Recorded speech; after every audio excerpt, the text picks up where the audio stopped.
das coisas que eu mais vejo acontecer em ação trabalhista, especialmente nas que eu faço, é a questão do banco de horas. Gente, banco de horas não é tão complicado assim, tá? Mas o empregador consegue fazer ele complicado, porque ele erra geralmente. Meu nome é Gregory, sou advogado trabalhista aqui na Agulha Advogados e vou falar com vocês sobre banco de horas. Vamos, obviamente, começar pelo começo. O que é banco de horas? Vamos imaginar assim de um jeito bem simples. Você tem uma conta bancária, não tem? Entra e sai dinheiro, não sai? Sim, claro. Entra dinheiro é positivo, sai dinheiro é negativo. Tá vermelhinho lá o teu saldo, entra dinheiro, tá azul o teu saldo ou verde. O banco de horas é a mesma coisa, só que com o quê? Com horas trabalhadas. Você trabalhou horas a mais, vai entrar positivo no seu banco. Você está devendo horas para a empresa, você trabalhou a menos, vai entrar negativo no seu banco. Esse é o conceito básico de banco de horas. Mas tem algumas questões legais que devem ser seguidas para esse banco de horas ser válido. Porque de nada adianta você ter um banco de horas e você está fazendo, por exemplo, pagando hora extra no final do mês, ou você descontando hora extra de um funcionário. Vamos ver aqui alguns requisitos legais. Existem dois tipos de acordo de banco de horas. Para existir um banco de horas, muito importante antes, para existir um banco de horas tem que existir um acordo de banco de horas. O banco de horas não existe sozinho, ele não se cria na natureza, o banco de horas. Você tem que ter um acordo assinado entre empregador e empregado, onde vai constar as diretrizes do banco de horas que você tem. Pode ser um banco de horas individual ou um banco de horas coletivo. Aí que entra alguns detalhes. Algumas empresas, dependendo do setor, existem convenções coletivas, as CCTs, que proíbe a instituição de banco de horas individual. Isso quer dizer o quê? Que tem que ser um banco de horas coletivo com o sindicato. Mas vamos supor que não exista restrição nisso. Você pode fazer um banco de horas individual, vai ser um papel que você vai assinar com o empregador falando fulano de tal adere ao banco de horas individual, tá? Não para todos os funcionários, um individual. Pode fazer para todos os funcionários individualmente. Pode sim. Fulano de tal, a partir de hoje, começa a trabalhar em sistema de banco de horas. Para cada hora que ele trabalha a mais de extra, vai entrar positiva no banco de horas dele e cada hora que ele deixa de trabalhar vai debitar no banco de horas dele. Agora, atenção, o individual só pode ter duração máxima de 6 meses, tá? Então, começou ali no mês de janeiro esse banco de horas, até começo de julho, ele vai ter que zerar. Zerar quer dizer o quê? Pagar as horas extras para o funcionário que está devendo ou descontar do funcionário as horas extras as horas que ele deixou de trabalhar. Ou também pode o empregador, em vez de pagar, ele dá dias de folga para o funcionário. Então isso tem que ser até a data de completar 6 meses de idade, esse banco de horas. Já o banco de horas coletivo é um pouco diferente, porque ele é coletivo, ele vai ser para todos os funcionários daquela empresa. Vai ter que fazer o quê? Vai ter que ter uma ata de reunião, onde todos estão cientes, assinando ciência e presença nessa reunião. Aí a empresa vai ter que protocolar isso com o sindicato. Isso vai virar o quê? Um acordo coletivo comum.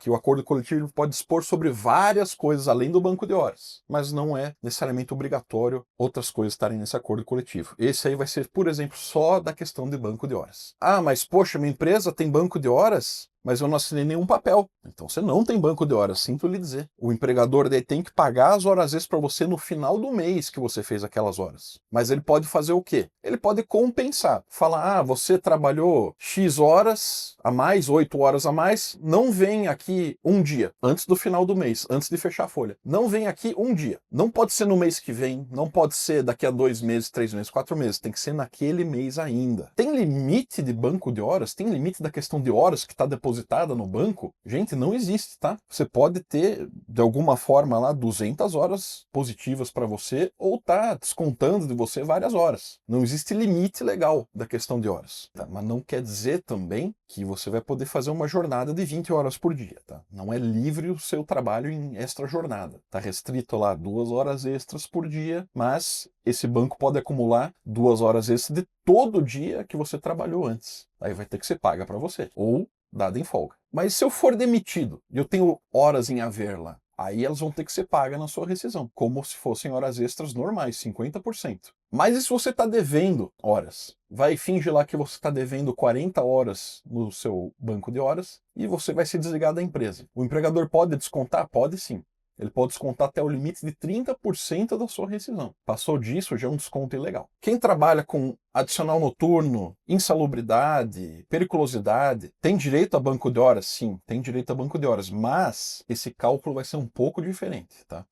Você pode trabalhar um trabalho insalubre, fazer, por exemplo, 9 horas de jornada um dia, outro dia 10 horas de jornada, você pode. Mas o cálculo, a base do cálculo vai mudar, porque tem que incluir a tua insalubridade nessa base de cálculo da sua hora extra. Agora vamos fingir que você tem um banco de horas lá, você trabalha também sábado, aí tem domingo, você trabalha algumas vezes, ou você trabalha em um feriado, etc. Depende do seu contrato de trabalho. Já peguei muitos casos em que eu consegui desconsiderar o banco de horas. Por que desconsiderar esse banco de horas? Porque ele está inválido quanto à questão de, por exemplo, trabalhar em dia que é destinado à compensação. Se você trabalha 8 horas e 20 minutos, por exemplo, todo dia, aí o sábado seu vai ser compensado. Mas finge que você trabalha no sábado agora. Já está invalidado o seu banco de horas. E se trabalhar no domingo também, está invalidado o seu banco de horas, muito provavelmente. Então, se não der a folga para o funcionário, se não der o dia correto de descanso, ele trabalhar em dias destinados a descanso, isso invalida o banco de horas. O excesso de jornada também invalida o banco de horas, tá? Se você trabalhar, por exemplo, 12 horas por dia e você vai receber o equivalente a 8 horas todo dia trabalhado, e aquelas 4 horas em excesso vão para o banco de horas todo dia. Imagine isso. Isso invalida o banco de horas.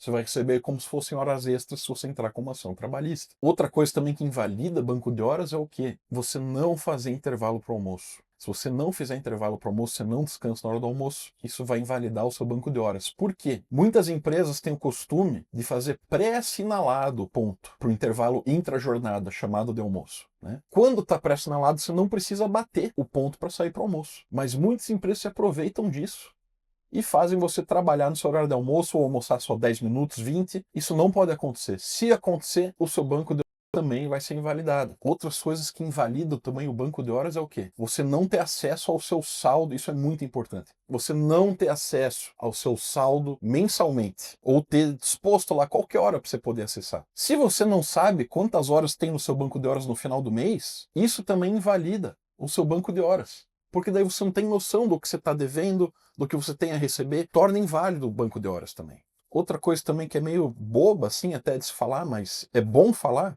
porque às vezes é o óbvio que a gente não vê que está na nossa frente. Se você não tem controle de horário, se você trabalha em uma empresa que você pelo menos não assina um caderno ali, ou não bate um ponto, você nem tem como fazer banco de horas. Já vi muita gente que trabalha 8 horas, aí fala, teu banco de horas. Esse banco de horas não existe se você não tem controle de jornada. Então, outra coisa muito importante é ter o controle de jornada, seja por anotar naquele caderninho, ou na ficha, ou bater o ponto digital. Se você não tem isso, não tem banco de horas. Não tem como controlar a existência disso. Mas o que quer dizer banco de horas inválido? Quer dizer que o empregador vai ter que pagar para você as horas que ele deve. Mas, poxa, eu já recebi quando eu saí da empresa, ele vai ter que pagar de novo. Mal pagador paga 2 vezes. Essa é a regra da justiça do trabalho. Então, se invalida o seu banco de horas, você vai receber aquelas horas extras. Com todos os reflexos, tá? 13º, férias, FGTS e tudo mais tem direito. Espero que tenham entendido esse assunto que eu vejo direto aqui. Qualquer dúvida que vocês tenham, mandem no Instagram, deixa um comentário aqui, deixa o seu like, por favor, e siga-nos no YouTube e no Instagram também. Até a próxima!